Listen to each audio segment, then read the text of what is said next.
Bienvenue dans ce nouveau billet de la Bourse en stress, donc en date du 26 janvier 2024. Eh oui, déjà. Alors, je reviens sur le webinaire qui a eu lieu donc le jeudi 18 janvier. Donc, Michael va vous mettre le lien à cliquer et puis là, vous avez le lien donc qui est inscrit sur la présentation.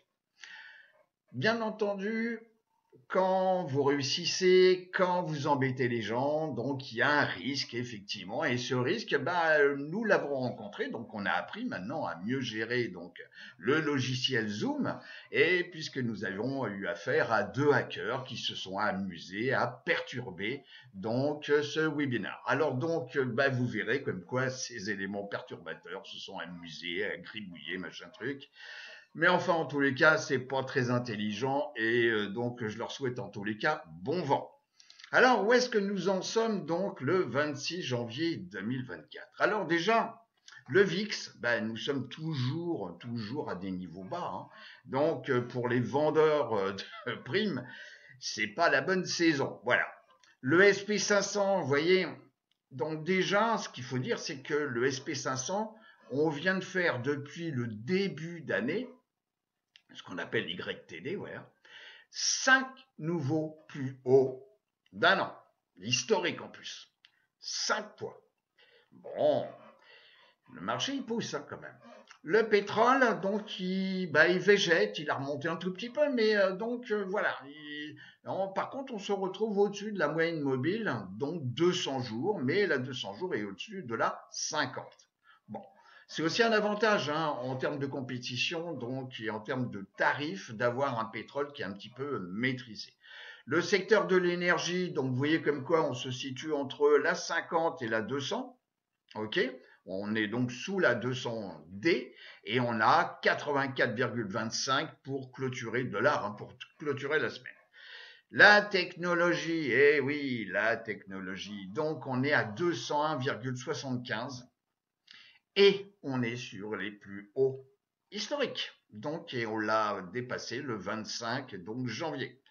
Le dollar index, c'est le dollar par rapport à un panel le plus important, en tous les cas des currencies. Donc on voit comme quoi il teste la moyenne mobile 200 jours. Bon. Alors nous ne sommes pas en tous les cas des spécialistes ou en tous les cas on en parle très peu. Donc le Bitcoin, vous voyez comme quoi on est redescendu un petit peu en termes de valeur, mais c'est toujours quelque chose d'intéressant à suivre parce que c'est le moral des investisseurs. Donc, c'est à suivre.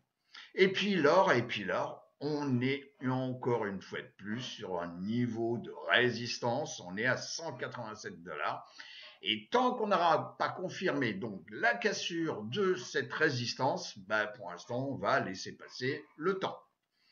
Et puis les taux à 10 ans, TNX, on remonte un petit peu, hein, on était en dessous des 4 quand on s'est vu il y a 15 jours. Bon, on est à 4,16 et on est au-dessus de la moyenne mobile 200 jours.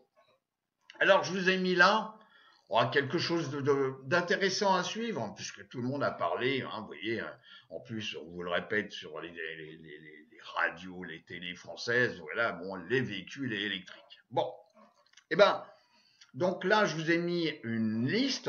Alors, il n'y a pas tout. Je vous ai mis une liste, hein, donc avec les constructeurs principaux, donc comme Tesla, Big, etc., de voitures électriques. Alors, il y a aussi les camions, hein, comme il me semble Nicolas. Voilà. Alors, ce qui est intéressant, c'est que par rapport à leur plus haut, je vous ai indiqué ici, donc, à quel niveau on se situe. Vous voyez, par exemple, Tesla, par rapport à un plus haut, on est à moins 55%. Bon, c'est intéressant. Ce qui est intéressant aussi, c'est un ETF LIT, donc basé sur les batteries, sur le lithium. Nous sommes ici en bougie mensuelle. Et vous voyez comme quoi on s'oriente directement ici sur une zone, maintenant qui va être support, mais une zone de résistance qui avait été travaillée là, et qui se situe à 40 dollars. Alors, est-ce que le lithium, les véhicules électriques ont moins d'intérêt aujourd'hui? En tous les cas, peut-être. On continue. Alors, je voulais indiquer là J'en ai parlé dans le groupe Discord. Alors, je l'ai dit que ça passe ou ça casse. Bon, c'est peut-être un peu exagéré, mais en tous les cas, c'est la comparaison du secteur de la technologie, donc divisé par l'ETF adossé sur le SP500, donc le SPY. Et nous sommes ici en bougie mensuelle. Donc c'est pas rien. Ben, vous voyez comme quoi actuellement, au niveau de la division, on est sur des niveaux qu'on n'a pas vus depuis 2000. C'est quand même, vous voyez, c'est quand même pratiquement 20 ans d'histoire. Vous voyez, c'est pas rien. Alors effectivement, soit on va casser ces niveaux. Bon, je vous rappelle que le mois de janvier n'est pas fini, donc la dernière bougie ici du mois de janvier, ben, on va attendre la fin janvier pour pouvoir dire, ben voilà, elle est verte, elle est comme ci, elle est comme ça. Mais en tous les cas, on joue quand même avec ces niveaux-là. Chose intéressante également, je vous ai fait un tableau, donc diffusé par Creative Planning, donc un tableau donc du SP500 sur le nombre de fois qu'il a eu un nouveau plus haut, donc d'un an, voire plus haut historique. Et ceci depuis 2029 jusqu'à 2024. Eh ben, donc la dernière date, c'est le 25 janvier. Eh ben, déjà, donc 2023, pour y regarder, on n'a pas un seul nouveau plus haut d'un an. En 2022, on en a eu un. 2021, 70, vous vous en souvenez, hein, 2020, donc c'était la chute rapide, février, mars, voilà, avec les confinements, le Covid, enfin, j'en passais des meilleurs. Et puis voilà. Et puis là, bah, vous voyez, 0 en 2023. Et là, rien que depuis le début d'année, on en est à 5. Bon, ce qui est quand même pas mal. Le VIX, notre ami, la volatilité qui est parfois notre ennemi, surtout quand elle est basse, pour les vendeurs de primes. Par contre, pour ceux qui achètent donc de la prime, donc des calls où on achète un put en ayant la stratégie baissière, haussière, si c'est un call. Bon, en tous les cas, pour les vendeurs de primes, eh ben, c'est pas la bonne époque. Pour les acheteurs, oui, peut-être, mais il faut être certain de sa stratégie et que, bien entendu, le cours va aller dans le sens espéré. Je vous rappelle que l'espoir est une chose, la certitude en est une autre, donc il faut mettre le maximum, en tous les cas, de probabilité de votre côté. Donc le VIX, vous voyez, on est à 13,25 et on est en dessous de cette zone donc de support des 15, en tous les cas pour moi. C'est une zone de support. Si on compare maintenant la volatilité, donc sur deux timings, la volatilité 3 mois par rapport à la volatilité 6 mois. Ça, on voit ça pendant les formations. Pourquoi ? Parce que c'est important de maîtriser la peur court terme est souvent moindre que la peur long terme. Par contre, il y a des moments où la peur court terme prend le pas en termes de réactivité par rapport au long terme. Et c'est là où on peut détecter donc des anomalies de marché. Et là, nous venons de voir comme quoi, courant janvier, on a eu des anomalies. Bon, est-ce que ça s'est traduit directement sur l'impact au niveau des cours? Pas tous les cours et pas tous les stocks. Mais là, nous avons eu une petite pointe où le court terme a pris le pas sur le moyen terme. Je vous remets, donc c'est un indicateur important puisque c'est un ETF adossé sur les constructeurs de maisons. On en a parlé plusieurs fois. XHB, eh ben, ça végète, ça végète, ça végète. Alors, je vous présente un tableau de beaucoup de monnaies, donc avec leur pays, etc. Vous voyez, le bolivar vénézuélien, etc., etc. Et c'est un tableau qui compare ces monnaies par rapport au dollar sur 10 ans. Tout ce qui est en bleu ici, ce sont les pays donc, qui sont inclus dans le G20. Eh ben, vous allez voir comme quoi, puisque tout le monde parle, hein, donc du dollar, comme quoi c'est la monnaie de réserve, comme quoi c'est la... Bon, en tous les cas, vous voyez comme quoi il y a beaucoup de pays où effectivement la monnaie a fortement baissé. Vous voyez, par exemple, sur le dinar algérien, sur 10 ans, c'est pratiquement plus de 42% de baisse par rapport au dollar. Si on prend, par exemple, le roupie indien, on est à moins 24,5. Donc ça veut dire que le dollar est plus costaud que la roupie indienne. Excusez-moi. Donc c'est pour ça qu'effectivement certains voudraient faire une nouvelle monnaie, etc., pour concurrencer le dollar, de telle sorte de sortir de tous les systèmes de paiement comme le SWIFT, etc., pour éviter d'avoir la mainmise donc du dollar. Mais on a vu donc XLK par rapport au SP500. Et là, ce sont tout ce qui est semi-conducteur à travers le TF SMH. Nous sommes en bougie mensuelle. Même chose sur plus de 20 ans. On voit que cette division SMH par le SP500 fait comme quoi on a une évolution qui est très bien partie depuis, vous voyez, depuis 2009 où on avait un point bas ici. Depuis, la tendance est haussière, donc je vous rappelle des bougies mensuelles. Donc ici, vous avez mon petit fil conducteur, la 10 mois, la 50 mois noire et la 200 mois. Et nous nous apercevons que nous avons cassé ici, en clôture mensuelle, des niveaux de 2000 à 2000. Donc, vous voyez, 2000-2001. Donc, c'est quand même intéressant. Et là, on a la confirmation qu'on l'a bien cassé. Ce petit tableau, ça fait longtemps que je ne vous l'ai pas remis, mais en tous les cas, le moment est opportun. On a un retournement, en tous les cas, sur les marchés où ce qui n'était pas intéressant devient intéressant. C'est ce qu'on appelle la ventilation, c'est-à-dire à un moment donné, tout le monde va sur les mégas, vous voyez, donc la performance des mégas. Donc je vous rappelle que les mégas, ce sont des sociétés au-dessus de 200 milliards de capitalisation. Eh ben, la performance sur 3 mois n'est pas la plus élevée. Là, on est trié par en décroissance en trimestriel. Bon, alors que jusqu'à présent, on avait vu qu'on avait les deux segments, les deux types de capitalisation, les larges et les mégas, qui performaient. Eh ben, il y a un retournement et on voit maintenant que les small, donc je vous rappelle que les small, ce sont des sociétés entre 300 millions et 2 milliards de dollars de capitalisation, eh ben, les small se reprennent sur 3 mois. Et ça, c'est intéressant.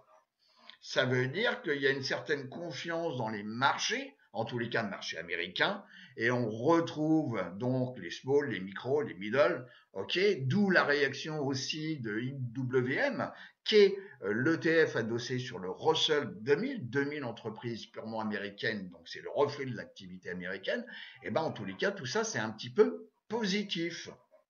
Donc sur Finviz, nous voyons graphiquement, donc sur un an, le comportement donc un des small. Vous voyez comme quoi on a un point bas ici sur octobre et puis là on repasse au-dessus de la 50. Là en orange c'est la 50. Ok. Si je descends, vous voyez on a la micro. Bon. Et je vous rappelle que sur le screener de Finviz, il suffit de définir si c'est une micro, si c'est middle ou small, donc en termes de capitalisation, et vous allez avoir l'ensemble des sociétés. Alors bien entendu, pour les options, méfiez-vous. Les options, s'il y en a pour quelques sociétés, par exemple sur des middle, d'abord, vous n'allez pas avoir donc un spread énorme entre le bid et le ask. Il n'y aura pas beaucoup de volume échangé. L'open interest, bon, tout ça c'est la terminologie, on voit ça pendant les formations. Dans les cas, bon, n'y allez pas sincèrement. Bon, on peut parfois effectivement vendre des calls sur des stocks possédés, donc ce qu'on appelle des covered calls. D'accord, parce que là on va encaisser donc des primes. Mais cependant, méfiez-vous toujours sur les petites capitalisations au niveau des options. Mais en tous les cas, vous voyez, les trombinettes sont quand même pas mal. Donc, c'est peut-être, en tous les cas, pour ceux qui veulent trader donc des stocks, des actions, ben, c'est peut-être le moment de se pencher sur ce qui a été délaissé. Donc, les middle, les small, et puis les micros. Voilà, tout simplement. Et puis, vous voyez, graphiquement, on le voit bien. Bon, les nanos, c'est les dernières. Vous voyez, comme quoi, même chose, on a un point bas sur octobre-novembre, et puis là, on repart. Et on a cassé la 50D. Au niveau de la roue sectorielle, enfin des secteurs, donc là, nous sommes sur 6 mois. J'ai mis également le SP500 en comparaison donc de performance sur 6 mois. Vous voyez comme quoi on a une performance de plus de 7%. On a des secteurs comme tout ce qui est communication service, enfin service de télécommunication, enfin de communication, donc ça inclut également d'autres jeux, hein, des jeux, etc., etc. C'est pas uniquement un téléphone filaire, bien entendu. Donc vous voyez, c'est le premier secteur sur 6 mois. Bon, suivi bien entendu de la technologie. On est un peu positif donc avec les industriels, un peu positif avec la santé et un peu avec les financières qui se réveillent un peu. Il y a une comparaison intéressante aussi à faire. On verra ça la prochaine fois. C'est tout ce qui est banque régionale. Les banques, donc KRE, hein, qui est l'ETF, se réveillent aussi un peu. Et comparer KRE par rapport à XLF, bon, ça mérite une attention particulière. Voilà. Et puis, vous en avez d'autres. Utilities, secteur refuge, bon, il est négatif. On a les staples, ce que j'appelle les couches culottes, c'est négatif. On en avait parlé au mois de janvier, il me semble, ou décembre. En tous les cas, donc, c'est la saisonnalité, donc ça pratiquement sur 20 ans. Oui, 20 ans ici, c'est indiqué.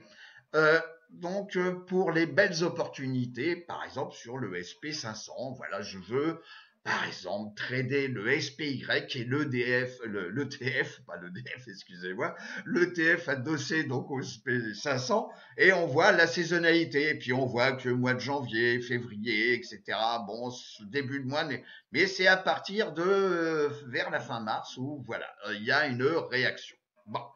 Alors, même chose sur le secteur XLK, donc sur la technologie. Donc, même chose, vous voyez, comme quoi, au mois de janvier, on peut avoir une petite pointe là, et puis on revient donc sur... Et puis, toujours à partir du mois de mars, c'est le point de départ, donc, de ce secteur. Bon, et en tous les cas, plus vous avez de probabilité de votre côté, et mieux vous allez gérer votre trading. Voilà, c'est dit.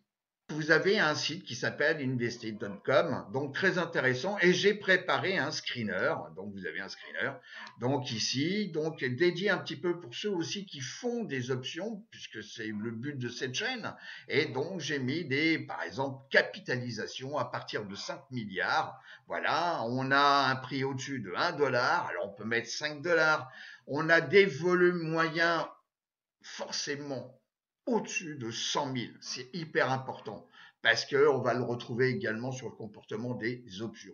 Donc avoir la petite société super intéressante où vous avez 2 shares échangés par jour, déjà vous oubliez quoi. Vous oubliez complètement. Donc, et puis avec un bêta, donc on voit ça aussi pendant la formation, c'est l'évolution du cours par rapport à l'indice de référence. Donc, si on a un, on évolue autant que l'indice de référence. Ok. Si par contre on a 1,5, on a une réactivité qui est supérieure à l'indice de référence. Voilà. Donc, et puis là-dessus, j'ai trouvé des sociétés. Voilà. Bon. Donc avec ici strong buy en mensuel et tout. Donc là, c'est en unité de temps, ok. Donc c'est simplement la position du cours par rapport à des moyennes mobiles. On voit ça pendant la formation. Donc, je vais prendre par exemple 2 exemples. Alors 2 exemples, pas du hasard, mais simplement je vais prendre celle qui m'a un petit peu intéressé. Donc c'est la société donc DT. Dynatrans ici, où vous avez Strong Buy en mensuel, Strong Buy en weekly, Strong Buy en daily, neutral en hourly. ok, donc ça c'est à la clôture, donc le vendredi, et puis strong buy, donc sur une unité de temps de 15 minutes. Mais comme on fait pas du day trading, si vous voulez, donc ici c'est hors de propos, mais c'est indiqué. Voilà, alors donc je viens regarder Dynatrace, vous voyez. Alors je suis en bougie hebdomadaire. Bon, alors déjà, il s'est passé une chose lors de 2023, c'est qu'on a cassé ici la 50 week en noir. Et puis on est revenu, ça c'est des comportements sains et normaux. On revient tester la 50 week et puis la tendance, elle est quand même bien partie. Bon, alors est-ce que c'est une opportunité? Déjà, premièrement, le cours est au-dessus de la 10 semaines. La 10 semaines est au-dessus de la 50 semaines, la 50 semaines est au-dessus de la 200, et la 200, même si c'est une société qui n'est pas extrêmement vieille, hein, vous voyez, donc le début c'est 2019 ici. Bon, on a entre guillemets 4 ans de cotation, donc il y a l'historique, c'est pas la société qui a juste 6 mois de cotation. Donc là, on a un petit peu d'historique, et puis on voit bien comme quoi il y a un bon comportement. Alors, la bougie ici, Doji, on s'en méfiera. On va peut-être revenir tester donc la 10 semaines.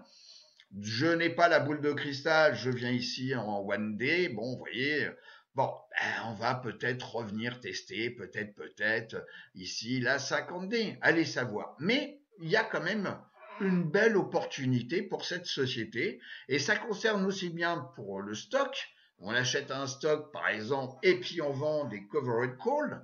Donc, on va encaisser une prime, donc qui peut être mensuelle ou tous les 2 mois, tout dépend de la volatilité, bien entendu, sur les primes. Ça sert à rien de vendre des primes si elles sont rikiki. Voilà. Mais en tous les cas, bon, ça, il y a une probabilité pour cette société. Il y a quand même des éléments, et je vous remontre hein, ici. Hein, on a bien strong buy, voilà. Bon. Et puis la deuxième, pour le fun, c'est HPQ, voilà, Incorporated. Et là, c'est pareil, strong buy, strong buy, strong buy, strong buy, strong buy. Bon, on regarde le graphique. Alors, graphiquement, je suis toujours en hebdomadaire ici, vous voyez. La 200 semaines sert bien, on l'a cassé ici, mais elle sert toujours quand même de ligne, donc sur le moyen terme, on voit qu'elle elle est haussière. Et puis cette semaine, qu'est-ce qui se passe? On vient de clôturer au-dessus de la 50 semaines, au-dessus de la 10 semaines, et la 50 semaines est au-dessus de la 200. Est-ce que c'est une opportunité? Bon. Alors la zone des 32,50 pourra servir peut-être de résistance, allez savoir. Bon, cependant, c'est quand même une belle société. C'est pas sûr qu'elle ait super performé durant l'année 2023. Vous voyez, 2023, vous l'avez là, ok. Et puis 2022, on avait un plus haut, mais la tendance est quand même très forte. Vous voyez, si je me mets ici en mensuel, la tendance est très forte. 50 mois, 200 mois, 10 mois ici en bleu. Bon, alors est-ce qu'il y a un coup à jouer? Oui, peut-être. Je dirais même certainement. Donc à travers les options, par exemple. Ok, où actuellement les options à acheter sont pas chères, car le VIX est faible. Bien entendu, il faut utiliser les bons strikes. Les strikes, c'est les prix du contrat. Et puis, les bonnes échéances. Ok.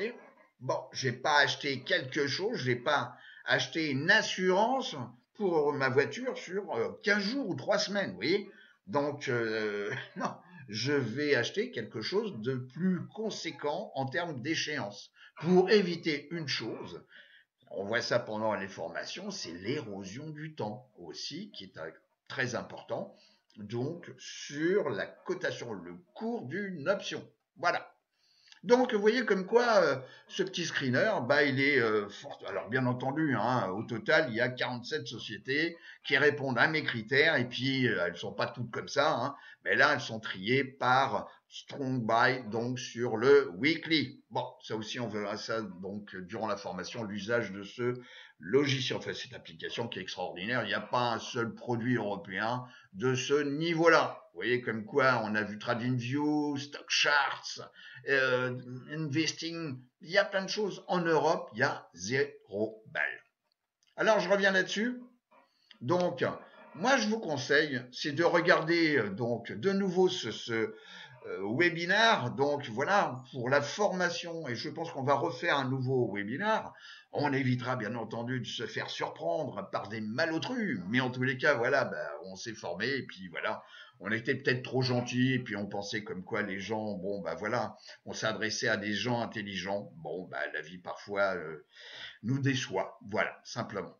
Donc, mais cette bonne guerre, donc ils auront peut-être un retour de bâton, allez savoir. Et puis là, donc, chose intéressante, le gamma dans la cotation des options. Je vous conseille de regarder cette vidéo. Je vais vous souhaiter en tous les cas une très bonne semaine de trading.